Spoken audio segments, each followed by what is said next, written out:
Je m'appelle Thomas Messias, je suis un homme blanc, cisgenre, hétérosexuel, et je n'ai jamais vraiment eu l'esprit de compétition.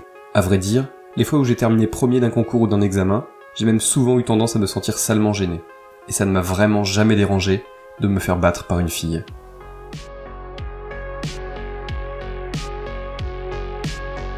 Vous écoutez Mansplaining épisode 13, la violence des hommes qui perdent le pouvoir.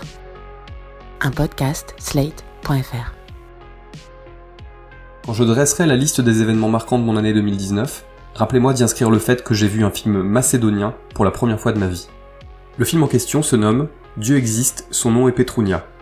Il sort le 1er mai, et je crois qu'il m'a conquis dès son titre, inclusif et ironique. C'est le 5e long métrage de la réalisatrice Teona Strugar-Mitevska, qui lui a valu d'être sélectionnée en compétition au dernier festival de Berlin. C'est l'histoire de Petrounia, une trentenaire diplômée en histoire, qui vit dans l'ennui et le dénuement. Petrounia ne veut pas d'un job alimentaire, elle veut un emploi à la mesure de ses aptitudes. Petrounia en a un peu marre qu'on l'emmerde avec des injonctions plus pénibles les unes que les autres, elle qui voudrait juste vivre sa vie, loin du regard de la société et des pressions parentales. Dans la petite ville macédonienne où Petrounia vit avec ses parents, il y a une rivière. Chaque mois de janvier, pour l'épiphanie, le prêtre de la paroisse y lance une croix de bois, et des centaines d'hommes plongent alors dans le cours d'eau pour tenter de l'attraper. Selon la croyance, le vainqueur de cette étrange course s'assure bonheur et prospérité pour l'année à venir. Pour visualiser, imaginez un peu la cérémonie du lancer de bouquets de fleurs à laquelle on peut assister dans certains mariages, mais remplacez les femmes en escarpins par des hommes en slip de bain.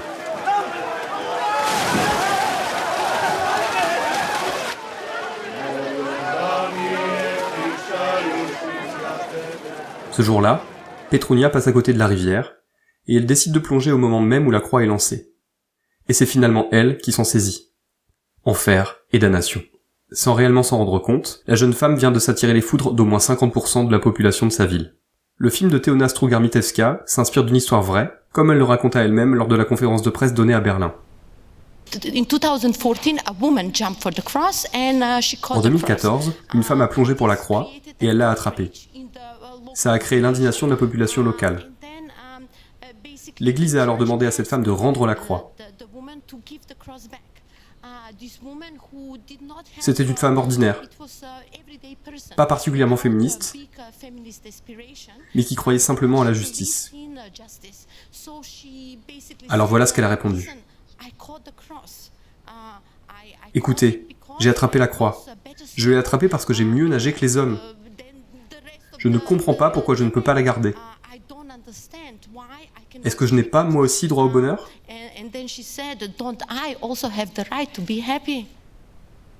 Interviewée par une radio locale, la femme qui a inspiré Petrounia a alors enjoint toutes les femmes à plonger pour récupérer les prochaines croix qui seraient lancées lors de ce genre de cérémonie. Objectif annoncé, casser cette non-mixité aberrante.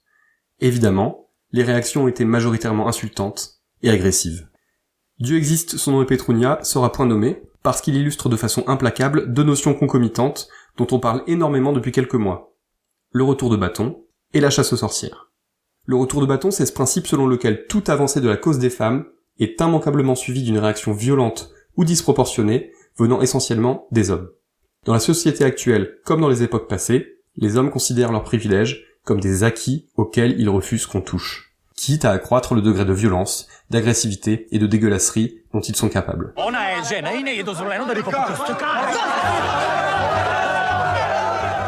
Sur ce sujet, je ne peux que vous conseiller le livre Somme de la journaliste américaine Suzanne Faludi, intitulé en français Backlash, la guerre froide contre les femmes.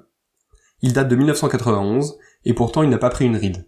Elle y dissèque comment, du monde de l'entreprise à celui de la mode, les hommes profitent de leur position de pouvoir et de cette bonne vieille solidarité masculine pour enrayer toute avancée de la condition des femmes, voire même pour tenter d'asseoir encore un peu plus leur domination. En voici un court extrait, pioché à la page 23 de cet essai qui en compte près de 700. La vérité, c'est que nous assistons depuis 10 ans à une revanche, à une puissante contre-offensive pour annihiler les droits des femmes, à une tentative délibérée de reprendre la maigre poignée d'acquis que le mouvement féministe a obtenu de haute lutte.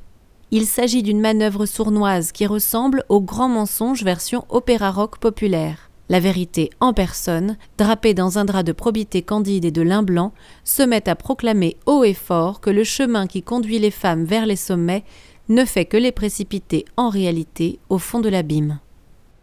Au-delà de son évidente dimension religieuse, la croix de bois attrapée par Petrounia symbolise exactement cela. C'est un progrès pouvant sembler dérisoire, et en même temps très symbolique, sur lequel une bonne moitié de l'humanité va tenter de bondir pour l'annihiler.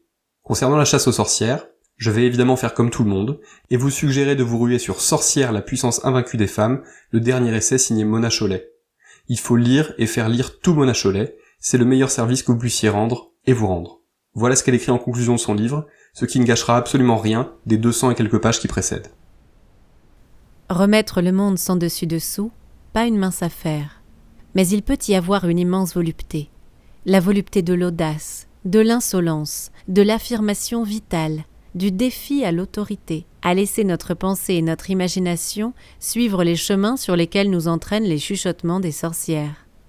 À tenter de préciser l'image d'un monde qui assurerait le bien-être de l'humanité par un accord avec la nature, et non en remportant sur elle une victoire à la Pyrrhus. D'un monde où la libre exultation de nos corps et de nos esprits ne serait plus assimilée à un sabbat infernal. Comme l'écrit Aude Loriot dans un article consacré au livre de Mona Chollet sur Slate.fr, l'autrice réhabilite la figure de la sorcière, cette femme dangereusement indépendante, instruite et forte. C'est exactement de cela qu'il s'agit avec Petrounia. Elle est intelligente même si tout le monde fait semblant de l'ignorer, elle n'a besoin de personne pour avancer dans la vie, et elle a attrapé cette satanée croix au nez et à la barbe de tous les hommes qui n'attendaient pourtant que ça depuis 1 an. Pourquoi l'a-t-elle fait ? Ce n'est même pas le sujet du film, et tant mieux. Car la question, la vraie, c'est pourquoi pas ? Pourquoi une femme n'aurait pas le droit de partir à la chasse au porte-bonheur ? Et surtout, pourquoi les hommes semblent lui en vouloir autant que si elle avait assassiné l'intégralité de leur famille ?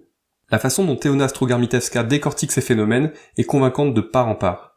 Elle filme de façon impressionnante cette meute d'hommes absolument hors d'eux, contenant de plus en plus mal leur envie ou leur besoin de violence.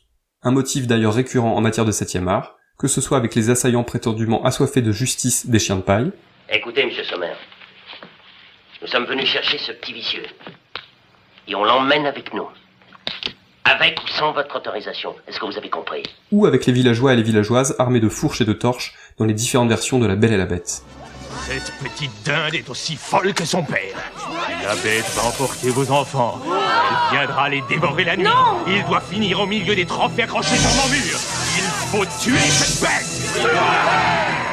Que la cible soit un homme n'ayant pas toutes ses facultés intellectuelles, comme dans Les Chiens de paille, une créature aux allures de bête féroce, comme dans La Belle et la Bête, ou une femme ayant attrapé une croix lors d'un concours, les réactions sont finalement assez voisines. Des hommes persuadés d'être dans leur bon droit viennent demander des comptes à des personnes considérées comme inférieures, et dans certains cas, ils iront même jusqu'à tenter de leur faire la peau. Parce qu'ils ne supportent pas qu'on remette en cause leur prétendue supériorité, ou qu'on chamboule ce bon vieil ordre établi qui les arrange si bien.